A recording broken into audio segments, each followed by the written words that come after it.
Goodbye, Marcus. Wait! What is up, everybody? Jeremy Eisenfire here, and welcome to the channel. After an extended hiatus, Season 2 of Severance has officially hit our screens, and it is off to a catch-up with our Innies 5 months after the ensuing event.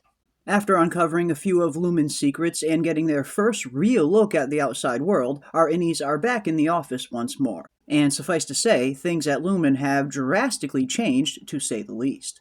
One thing I really enjoyed about episode 1, apparently at one point married to what appears to be Miss Casey, and how Audi Mark is under the assumption that she has passed away, but as we learn in season 1, she seems to be alive and well and serving as the wellness counselor for the severed floor, and appears to be severed herself, although not like the rest of the severed employees. In Season 1, we hear Petey talk about a floor that he may have discovered where severed workers never go home and stay at Lumon all 24 hours of the day, and it seems like maybe that is where Gemma came from and where Ms Cobell sent her at the end of Season 1 as well. Which of course just so happens to be the exact same hallway that Audi Irving has been painting in his spare time over and over again, and I get the feeling that this floor is going to be directly tied to the work that MDR has been doing. Something I believe we get a small sneak peek of at the end, indicating to us as the fans that it has been quite a minute since Severance has been on our screens. It has, of course, been years since Season 1 first premiered, with Season 2 being vastly delayed not only by the pandemic, but then by the writer's strike as well. But now Severance has finally returned, and it has been quite a minute for both the Audis and for us as the audience. And of course, one of the first things that Mark notices is how his entire team is gone.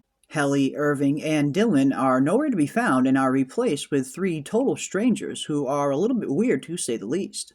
With Mr. Milchick filling Mark in that none of the other Audis agreed to come back to work, although it doesn't seem like Mark is fully buying his story, prompting him to come up with a plan to get rid of this new team and hopefully bring his old team back, as he contacts the board directly to try and plead his case, using the leverage that he has just recently uncovered about he and his former employees being famous now for being the faces of severance reform. It would appear that their efforts did bear some fruit, as word apparently did get out to the real world about the conditions the Severance employees were living under, prompting Lumon to undergo some drastic changes in order to make it seem more accommodating. And one thing I thought was pretty interesting was if you take a closer look at the newspaper that Mr. Milchick hands to Mark, and the picture of them in what appears to be a parade is seemingly photoshopped directly from the same photos that they took in Season 1 that are on their desk. Which of course is just one of the many different methods that Lumon employs for mental manipulation in trying to paint Severance in a much better light.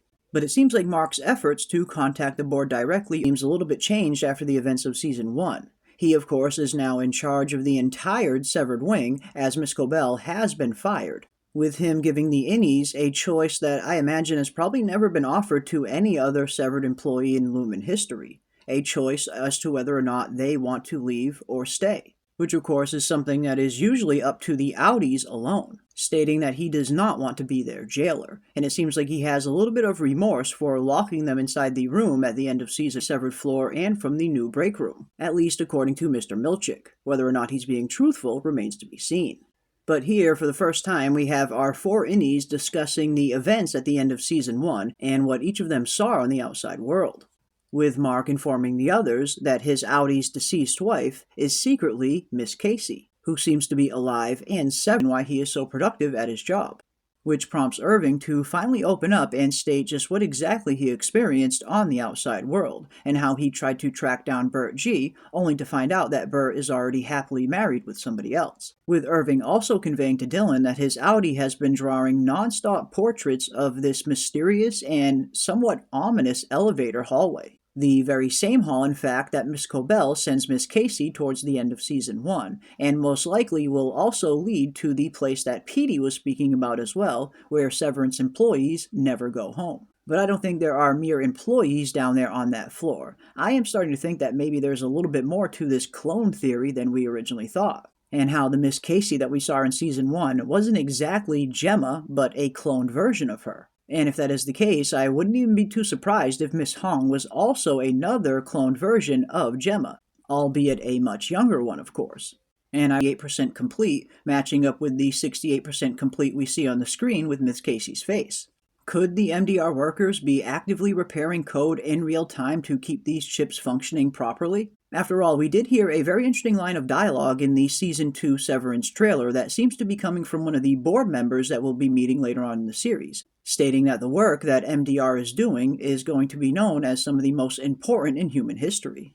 And if the goal of the company is to chip every single human on the planet, as James Egan does state at the end of Season 1, then perfecting these chips is going to be some of their most vital work at the company. And what exactly is the endgame goal of the company? Is it to simply have an entire world of severed workers? Or is there something deeper that they're working towards that has yet to be revealed?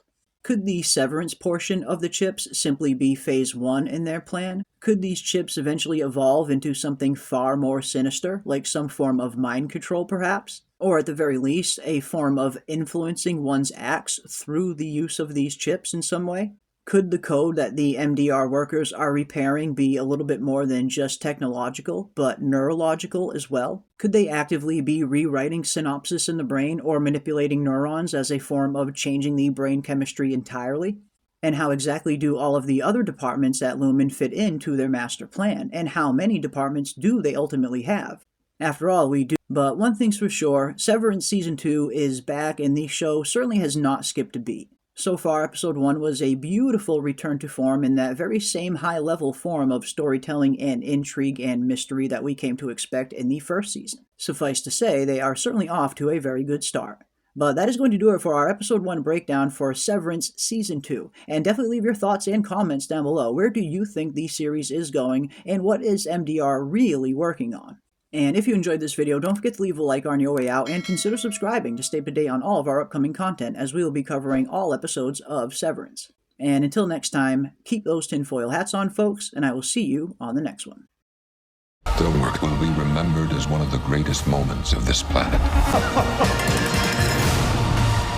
Now. Goodbye, Marcus. Wait!